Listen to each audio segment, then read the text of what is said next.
शनिवार 2 मार्च से पश्चिमोत्तर यात्रा हमारी शुरू हो रही है, जिसमें निष्कलंक महादेव और द्वारकाधीश और इसमें जो बिल्डिंग है हमारा नागेश्वर महादेव ये तीर्थ यात्रा है।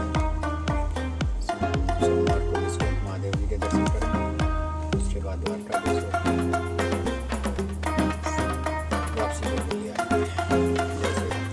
हर हर महादेव शंभू बोल बम बम बम।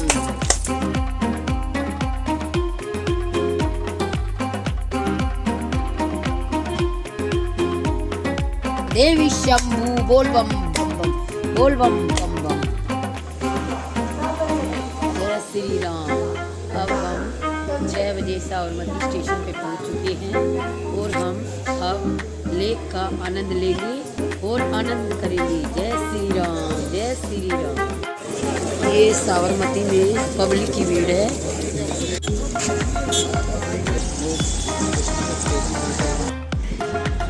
एक मिनट कह रहा हूँ, इनको बता दो। और बस 2 गाँव गांधी आश्रम तो एक ही। गांधी हो क्या बोलते हैं?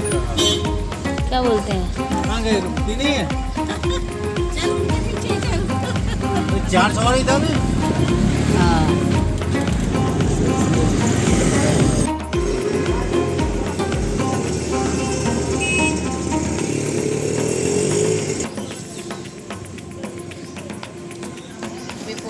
हमें पहुंच चुके हैं। अब हम देखेंगे और यहाँ से आश्रम का आनंद लेंगे।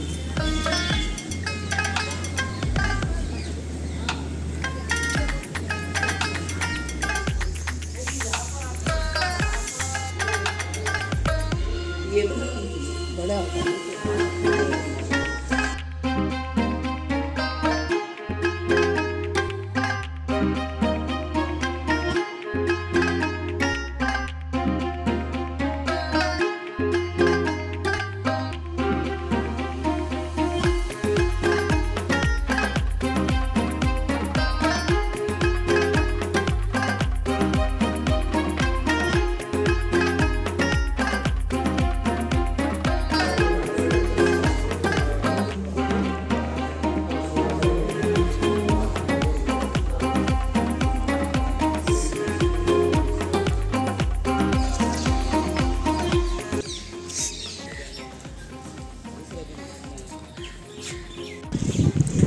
अहमदाबाद शहर के नज़दीक ये साबरमती नदी के किनारे साबरमती शहर, और ये महात्मा गांधी जी का जहाँ से इन्होंने दांडी यात्रा शुरू की थी, साबरमती आश्रम। बहुत ही अच्छा आश्रम। यहाँ पे उनकी जीवनी के बारे में पूरा चित्रण है। इन्होंने कैसे यहाँ समय बिताया, किसके साथ आंदोलन किया।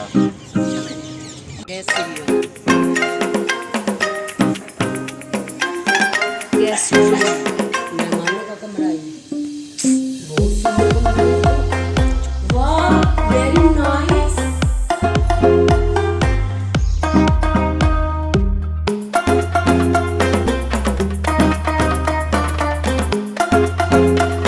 किचन है, ये गांधी जी की किचन है।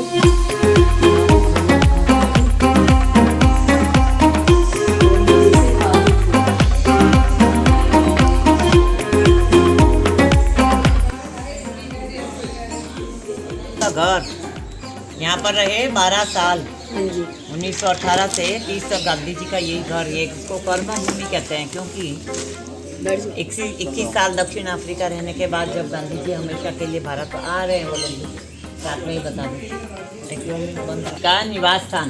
और ये आश्रम 105 साल पुराना है। गांधी जी ने 21 साल तो दक्षिण अफ्रीका में बिताए, ठीक है ना। एक केस के मामले में गए थे और वहाँ का जो बड़े ख़राब कायदे थे उसके लिए भी उन्होंने वहीं पर आंदोलन शुरू किए थे। और जब हमेशा के लिए 1915 में वापस आ गए थे, तब 46 बरस के थे।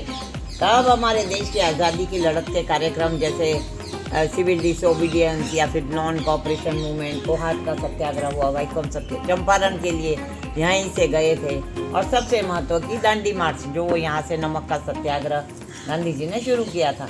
ठीक है, तो एक और आश्रम गांधी जी का है अहमदाबाद में, जिसका नाम है कोचरब आश्रम। यहाँ से 4 माइल दूर है। 2 साल वहाँ रहे। वो भाड़े का मकान था। ऑलरेडी 20 लोग उनके साथ आए थे। बहुत लोग जुड़ते गए देश सेवा के काम में।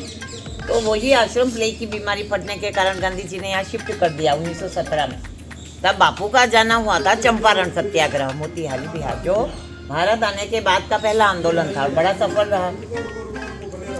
अच्छा, और लोग हैं, चलो वो दिखा रहे हैं। ठीक है। 17 में यहाँ आ गए और जब चंपारण से वापस आए तो 1918 से 30 तक यही बापू का निवास था। इस घर को कहते हैं हृदय कुंज, हार्ट ऑफ द आश्रम। काका साहेब कालेलकर ने इस घर का नाम दिया हृदय कुंज। इतना सुंदर नाम है। 5 हेरिटेज प्लेस इस साइड के जो है ना ऐसे कॉटेज, वो 105 साल पुराना आश्रम। लास्ट कॉटेज जो उसको कहते हैं नंदिनी निवास, जहाँ जेंट्स डिग्निटरीज जो भी आते थे, खान अब्दुल गफ्फार खान, मोतीलाल नेहरू, रविंद्रनाथ टैगोर, डॉक्टर राजेंद्र प्रसाद, सरदार पटेल, सब लोग गांधी जी से मिलने यहाँ आते थे। यही कमरे में चर्चा विचारणा होती थी। देश की आज़ादी की लड़त के कार्यक्रमों का आयोजन होता था। 2 बार तो यहाँ रहे, तब तक जेलवास हुआ गांधी जी को। 4 साल के लिए 22 से 26 तक, फिर से 29 में भी जेलवास हुआ था। तो सब आंदोलन का आयोजन यहाँ से होता था। ये केंद्र बिंदु है। देश की आज़ादी की लड़त का केंद्र स्थान था ये साबरमती आश्रम। ठीक है, बाजू का कॉटेज है उसको कहते हैं विनोबा कुटीर, मीरा कुटीर। विनोबा भावे जी अंत तक उन्होंने सेवा के काम किए, गांधी जी के साथ जुड़े और फिर महाराष्ट्र चले गए थे। पवनार उनका आश्रम है। बाद में मेडलिन स्लेड करके एक एडमिरल की बेटी आई थी, जिनको गांधी जी ने नाम दिया था मीरा बहन। अप टू एंड उन्होंने सेवा के काम किए गांधी जी के साथ। वो उस कॉटेज में रुकी थी। मीटिंग प्लेस में गांधी जी का ओरिजिनल चरखा रखा हुआ है। ठीक है, सेल्फ रिलायंस, वस्त्र स्वावलंबन, हम विदेश की कोई भी चीज़ क्यों यूज़ करें। ठीक है, दोनों हाथ से बापू लिखते थे, 11 भाषाएं जानते थे। और उनकी आत्मकथा का नाम सत्य के प्रयोग, माई एक्सपेरिमेंट्स विद ट्रूथ, वो भी लिखना उन्होंने ऐसे शुरू किया था 1925 में। ये गांधी जी के हैंडराइटिंग में लिखे हुए 11 नियम हैं। 400-500 लोग फिर तो उनके साथ जुड़े यहाँ सेवा के कामों में, समाज सुधार के कार्यक्रमों में। तो गांधी जी के ने कुछ नियम बनाए थे, सत्य, अहिंसा, स्थेय, ब्रह्मचर्य, सबको नियम पालन करके रहना होता था। ये रसोई घर था। कुछ चीज़ें रखी हैं जो डेली लाइफ में यूज़ करते थे। बहुत सिंपल लाइफ थी। खाना और गांधी जी का कोई पर्सनल रूम नहीं था, यहाँ पर ही खाना सोना होता था। कस्तूरबा जी का कमरा अंदर हुआ करता था। उनके 4 बेटे थे, हरिलाल, मणिलाल, रामदास, देवदास। तो समाज सेवा के कामों में उन्होंने भी बहुत सहयोग दिया। और ये प्रार्थना भूमि, खुली जगह, जहाँ सर्वधर्म प्रार्थना करते थे। बाद में बाइबल, कुरान, भगवत गीता में से खुद प्रवचन देते थे। सब धार्मिक ग्रंथों का उन्होंने अध्ययन किया था। और सर्वधर्म प्रार्थना, सब धर्मों के लोग भी यहाँ रहते थे। तो वो यहाँ खुली जगह में होती थी प्रार्थना।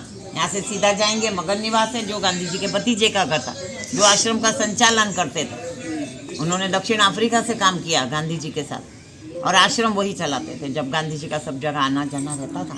तो मगन भाई गांधी, वहाँ चरखे के अलग अलग मॉडल्स का एग्जीबिशन है। फिर आपको म्यूजियम देखना है, जहाँ पर 3 गैलरी, फोटो गैलरी है।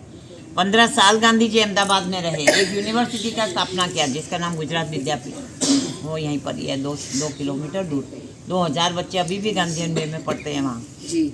और एक जो गैलरी है उसका नाम है मेरा जीवन वही मेरी वाणी, my life is my message. तो वहाँ जन्म से मृत्यु तक के फोटोग्राफ्स हैं। और एक पेंटिंग, पिक्चर गैलरी है, जहाँ 7 लाइफ साइज पेंटिंग्स है गांधी जी के। तो हीरा लाल खत्री और चंदूलाल शाह जी के पीछे हमारा बुक स्टोर है, खादी का स्टोर है। अगर कुछ आपको लेना है तो आपको मिल जाएगा। ठीक है, दांडी मार्च का जैसे मैंने बताया वो यहाँ से शुरुआत।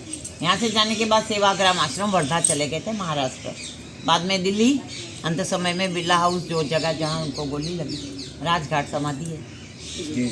ठीक है, कुछ पूछना है तो आप पूछ सकते हैं और देखिए आराम से। और फिर बुक स्टोर, खादी का स्टोर है, कुछ आपको इच्छा है तो ले लीजिए।